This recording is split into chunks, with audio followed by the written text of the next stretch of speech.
updates. Boring. I know. I get it. But here we go. Ready? Sweatshirt. Thanks. No, I'm really stoked on the sweatshirt, but I'm going to show you guys everything that I've ordered. Some things for the GMC, some things for the Cutlass, mainly for the Cutlass because, you know, that's the reason that I started this channel, and she's been neglected. So that's stupid and that's my fault. I accept that. I'll take that one. That's all good. But the ball is rolling now. It's rolling. And it's rolling hard. Check this out.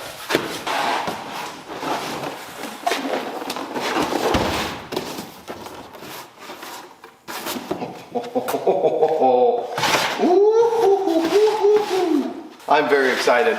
I'm very, very excited. I'm extremely excited. So, this right here is like the most ordered intake manifold ever. Not really, but it could be. I'm not really sure. Somebody Google that. Tell me later. So, what this is, get out of the box.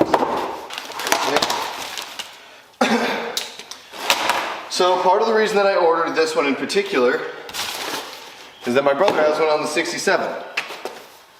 That Chevy that you guys saw us work on. So this right here is the Edelbrock Performer EPS. I saw it on his truck, and I mean, just the way that it looked, the way that it,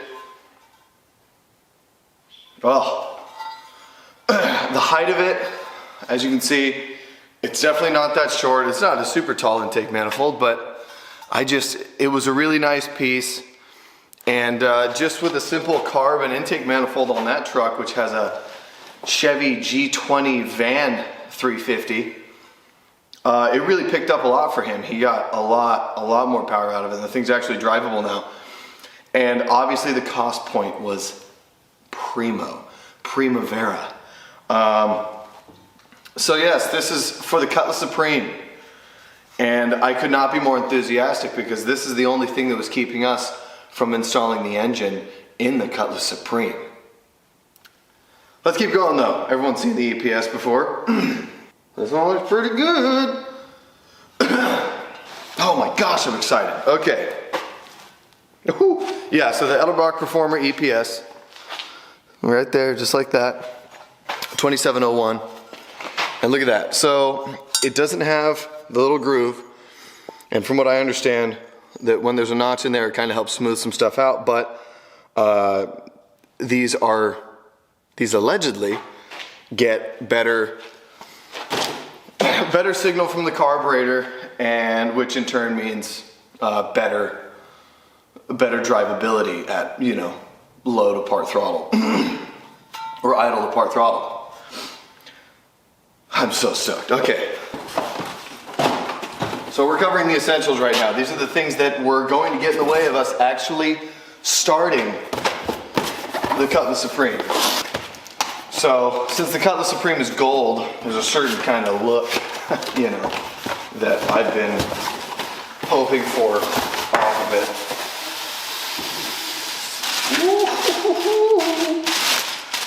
So I did have an old HEI distributor off of my 85 Vet, but it was not a vacuum advance, and the parts that it would take to convert that one to a vacuum advance was actually almost as expensive as ordering a brand new one. So here we are, brand new red billet distributor.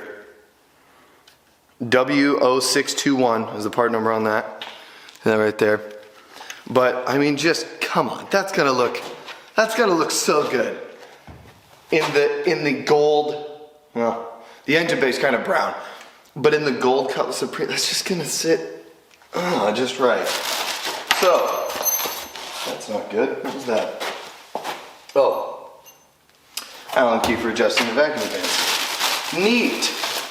And that leads me to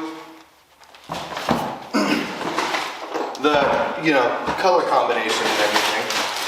Leads me to my next point, which, very grateful to have the brother that I have because when we send parts and stuff back and forth, sometimes he's just a lunatic and he decides to just, oh, Casey likes this and I want to see the Cutlass running, so he hooks it up because he's just cool like that. Even when I ask him not to, repeatedly. But these popped up on Facebook Marketplace recently, and I love them so much. They're a really good price, and I mean, come on. Who doesn't love a good Mickey Thompson valve cover? I mean, like, you know what I mean? Look at that. Some of you might think this is ugly, but this to me, like orange and gold. We're probably gonna end up respraying this, a better color, probably like a red to match the distributor or whatever. But this is actually a good question, or a good time to bring up that I have a question for you guys, or you everybody out there. I have another set of valve covers that were ordered for this car, and I love them, but then we found these. So I'm at a bit of an impasse. So let me get those, and then we can compare and contrast. These were some of the cheapest small block Chevy valve covers on Speedway, because Speedway has rad stuff. It may come across like it's only for people that are, you know, wearing New Balance shoes and tuning carburetors in their spare time, but there's actually a lot of good stuff on there, and you should check it out because I love Speedway, and I don't think they get enough credit, you know, going up against these other massive companies, because they make cool stuff.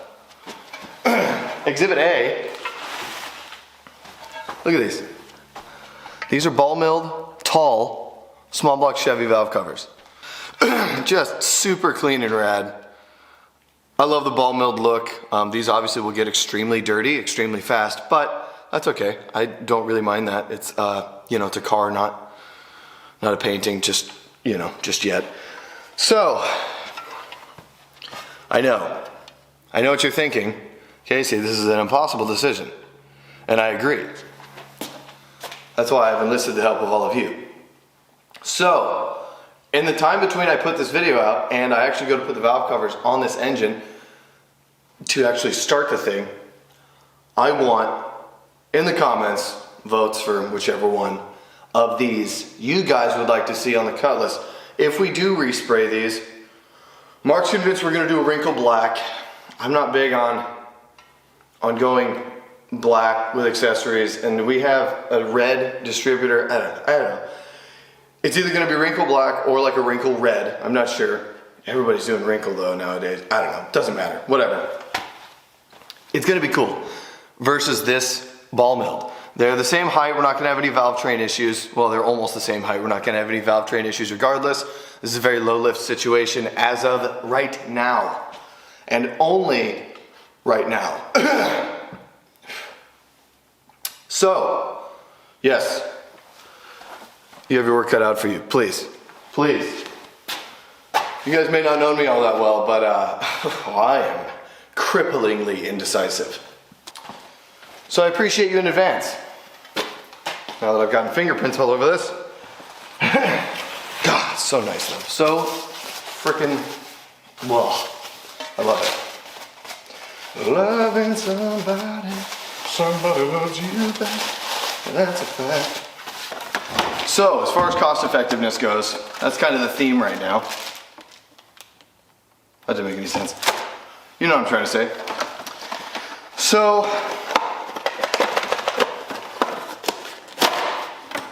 yeah, that's good. Okay. This is one of the cheapest, if not the cheapest, tachometer that you can get in this size. I think this is a 5-inch? Nope, not even close. 3.5 inch? I think it's a 3.5 inch. 3.5 inch tachometer from Autometer. It's the auto gauge. It's just a very simple, but I mean, it's a plastic case, but it doesn't feel cheap and flimsy like I could crush it in my hand. I mean, and as far as like the actual cost goes, I think this was as cheap as the distributor, which by the way was like 80 bucks. Anyways, rad.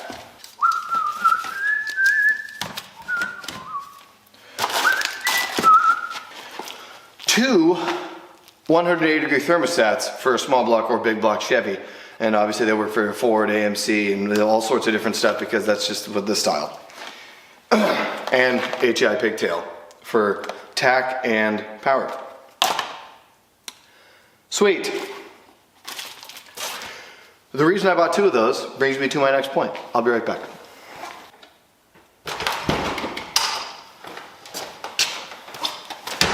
A bee just flew into my face.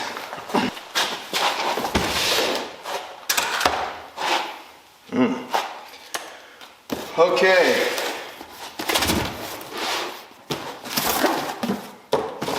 This might be utilized on the Cutlass, but its actual purpose, smells like gasoline. That means that it was tested.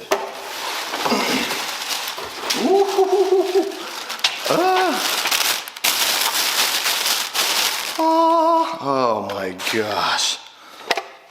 It's beautiful. This was the biggest chunk of change I've spent recently. This is not intended for the Cutlass. This is intended for, any guesses? Keep going. Yeah, the GMC. So, what this is right here, oh my gosh, I could look at this all day.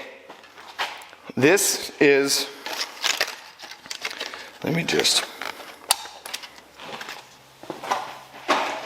this is a Quick Fuel 680 hot rod series. I was looking at the Slayer series because it was cheaper, of course. But I thought, you know, the Slayer series doesn't have the metering blocks on both sides. This one has 4-corner idle.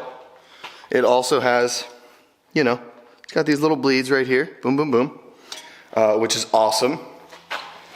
Adjustable sight bowls. It's got all the trick stuff. All of it. And yes, it was $580, but you know what? A brand new carburetor that I need to function properly right out of the box, you can't really put a price on, you know, that kind of trust. Oh my gosh, I can mess with this all day. Okay.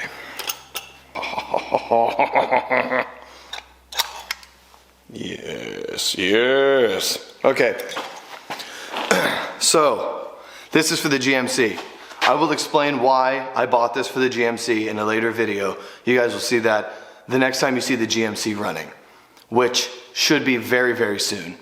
Even if I have to enlist the help of my friends again, it will be running, and I swear to you, sooner rather than later, because of this, we will get truck burnouts. Do you understand me?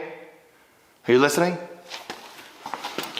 We're gonna do truck burnouts with the 402 that I built. And this carburetor, okay? So just be excited, because I'm stoked. Anyways, that's for another video, technically. And of course, what you guys saw initially,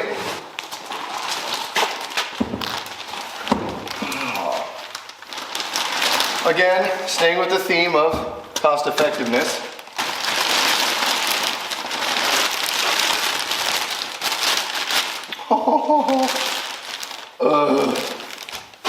So this right here is a Summit brand radiator.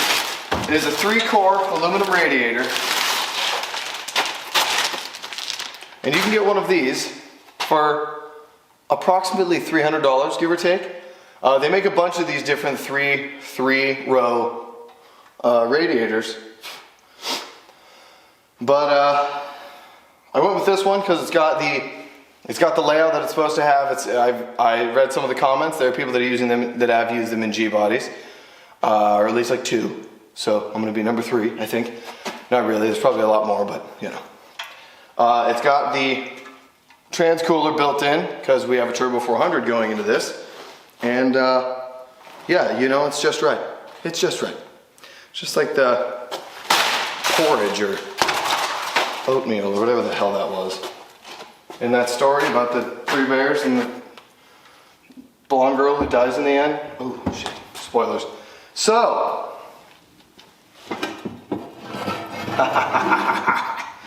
Oh, I'm stoked. If you guys wondering what this was, this is a product called Wall Control, and you guys will see that in another video. I bought a bunch of these to help organize the garage, because in case you haven't noticed, let me just give you a little scan here. It's still a work in progress, but the walls are all sheetrocked and primered. I still have a lot of stuff to move. Bottom line, I hope you guys, that's stupid. So, bottom line, the channel's rolling really well.